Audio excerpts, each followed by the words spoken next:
Telangana Pradesh Congress committee అధ్యక్షుడు, అలాగే AICC general secretary, Telangana రాష్ట్ర వ్యవహారాల ఇన్ఛార్జ్ మీనాక్షి నటరాజన్, ఇతర మంత్రులు, అగ్రనేతలందరూ చొప్పదండి నియోజకవర్గంలో జనహిత పేరుతో జరిగినటువంటి రెండో విడత యాత్రలో పాల్గొనడం జరిగింది. ఇదే అంశానికి సంబంధించి చొప్పదండి ఎమ్మెల్యే మనతో ఉన్నారు, సత్యం ఉన్నారు. అంతేగాని మీ నియోజకవర్గం పర్టిక్యులర్గా సెలెక్ట్ చేసుకున్నారు. దాదాపు 2 రోజుల పాటు అగ్రనేతలందరూ కూడా పర్యటించడం జరిగింది. ప్రశంసలు కూడా కురిపించారు ఒకవైపు చూస్తుంటే. ఏంటి అసలు మీరు ఈ సెలెక్ట్ చేసుకోవడానికి ప్రధాన కారణం ఏంటి అసలు? అంటే గత 10 సంవత్సరాల్లో బీఆర్ఎస్ సర్కారు చొప్పదండి నియోజకవర్గాన్ని పూర్తిగా నిర్లక్ష్యానికి గురి చేసింది. అభివృద్ధికి దూరంగా ఉంది చొప్పదండి నియోజకవర్గం. ఇలా గతంలో కాంగ్రెస్ పార్టీ అధికారం ఉన్నప్పుడు 2004 నుంచి 14 మధ్యలో కొంత అభివృద్ధి జరిగింది. అప్పుడు 10 ఏళ్ళు పూర్తిగా కుంటుపడిపోయింది అభివృద్ధిలో. మళ్ళీ చొప్పదండి నియోజకవర్గాన్ని అభివృద్ధి చేయాలని చెప్పినప్పుడు నేను ముఖ్యమంత్రి రేవంత్ రెడ్డి గారి దృష్టికి, మంత్రివర్గం దృష్టికి తీసుకెళ్ళగానే చొప్పదండి నియోజకవర్గాన్ని అభివృద్ధి చేద్దామని చెప్పి ఇప్పుడు మీరందరూ కూడా చూసిండ్రు. 4 ఓటీల నిర్మాణానికి సంబంధించి గత ప్రభుత్వం 10 సంవత్సరాలు ఉన్నప్పుడు 2-3 సార్లు శంకుస్థాపన చేసిండ్రు. ఎందుకు చేసిండ్రో ఎవరు చేయమనో తెలియదు. 2 సార్లు శంకుస్థాపన చేసి దాన్ని మూలకు పడేశారు. మేము అధికారంలోకి వచ్చినాక ఆ పనులు ప్రారంభించడం. మేము కొండగట్టు అభివృద్ధి గతంలో ముఖ్యమంత్రి కేసీఆర్ గారు 2 సార్లు వచ్చి ఒకసారి 100 కోట్లు అన్నాడు, మరొకసారి 500 కోట్లు అన్నాడు. మొత్తం 600 కోట్లు ప్రామిస్ చేసి ఒక 600 కొత్తలు కూడా ఇవ్వాలి కొండగట్టు అభివృద్ధికి. ఇవాళ ఇరిగేషన్ సంబంధించి మా దగ్గర గాయత్రి పంప్ హౌస్ స్టేట్లో ఫేమస్, బాహుబలి మోటార్లు పెట్టిండ్రు.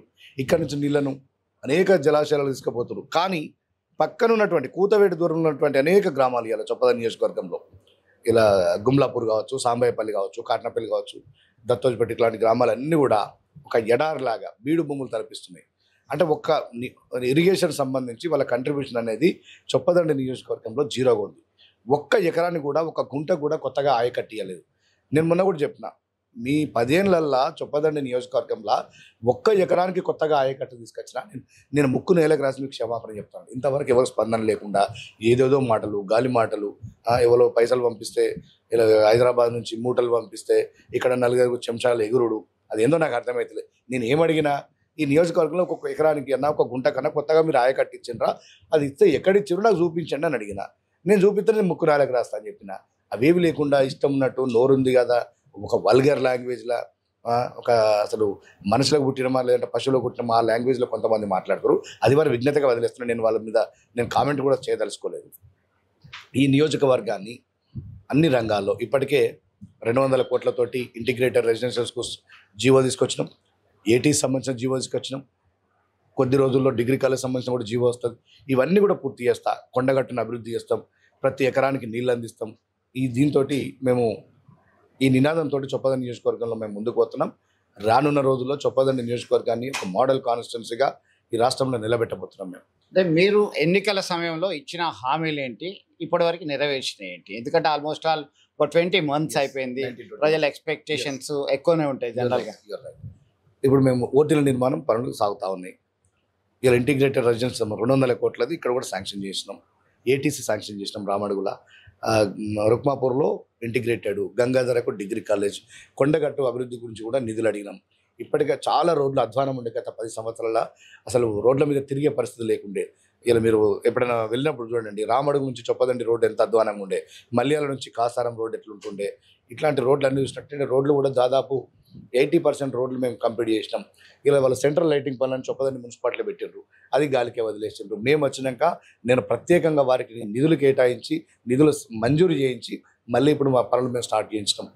ఇలా ఒక్కొక్కటిగా రానున్న 3.5 సంవత్సరాల్లో ఇలా ఇరిగేషన్ సంబంధించి కానీ, ఎడ్యుకేషన్ సంబంధించింది కానీ, ఇన్స్టిట్యూషన్ సంబంధించి కానీ ప్రతి రంగంలో కూడా డెవలప్ చేసి మేము మళ్ళీ ఎన్నికలకు పోతాం. రానున్న ఎన్నికల్లో మొన్న వచ్చిన మెజార్టీ కంటే కూడా అత్యధిక మెజార్టీతో చొప్పదండి ప్రజలు గెలిపిస్తున్నాను. అంటే మిడ్ మానేర్ ప్రాజెక్టుకి సంబంధించి ముంపు బాధితులు ఉన్నారు చాలా కాలం నుంచి. గతంలో సైతం మీరు వాళ్ళ పక్షాన పోరాటం చేసినటువంటి పరిస్థితి. అధికారంలోకి వచ్చినటువంటి కాంగ్రెస్ పార్టీ అర్హులైనటువంటి వాళ్ళకి నష్టపరిహారం ఇచ్చిందా, కంపెన్సేషన్ ఇచ్చిందా? దానికి సంబంధించిన ఆందోళనలు ఇప్పటికే కొనసాగుతున్నాయి. మొన్న సైతం వేములవాడలో రేవంత్ రెడ్డి పర్యటన సందర్భంగా సైతం హామీలు ఇవ్వడం జరిగింది. ఇప్పుడు మిడ్ మానేర్ నిర్వాసుల గురించి మా ముఖ్యమంత్రి గారికి బాగా అవగాహన ఉంది. వారు కూడా ఉద్యమంలో పాల్గొన్నారు. అసెంబ్లీ మొదటి సమావేశాల్లోనే ముఖ్యమంత్రి రేవంత్ రెడ్డి గారు స్వయంగా నన్ను పిలుచుకొని మిడ్ మానేర్ సమస్యల గురించి తెలుసుకొని మళ్ళీ మాట్లాడారు. వారికి తెలుసు. అయినా కూడా మళ్ళీ ఇంకేమేమి నేను మాట్లాడాలి అసెంబ్లీలో, మీకు మళ్ళీ ఏం పనులు చేయాలని చెప్పి మాట్లాడి దానికి తగ్గట్టు కూడా పనులు అయితేనే మొన్న జిల్లా కలెక్టర్ గారు కూడా మా మిడ్మానేర్ సంబంధించి 3 గ్రామాల్లో ఒక స్పెషల్గా ఒక కమిటీ వేసి వాళ్ళ సమస్యలు అన్ని డిసిషన్ 15 రోజులు కూడా సమస్యల పరిష్కారం అవుతాయి. ఏ ప్రాంతమైనా అభివృద్ధి చెందాలంటే ఇటు అధికార ప్రతిపక్ష పార్టీల సమన్వయం అనేది కొన్ని సందర్భాల్లో అవసరం ఉంటుంది. కానీ చొప్పదండి నియోజకవర్గంలో మాటల యుద్ధము మంటలు రేపేలాగా తీసుకెళ్తున్నటువంటి పరిస్థితి. ఒకరికి ఒకరు తమాషా చేస్తున్నారంటే తమాషా చేస్తున్నారా, పండబెట్టి తొక్తా అని మీరంటే బిడ్డ నాలుక చీరస్తా అని మీ ప్రతిపక్షకు సంబంధించిన నేత. ఇవన్నీ కూడా ఎట్లా చూడొచ్చు అంటారు? మీరు దీని మీద ఎట్లా స్పందిస్తారు? నేను ఎవరి మీద కామెంట్ చేయలేను, చేయను కూడా చేయాల్సిన అవసరం నాకు లేదు. ఇప్పుడు జనహిత పాదయాత్ర అనేది ప్రభుత్వం ఇంతమందికి సంక్షేమ పథకాలు అమలు చేస్తుంది.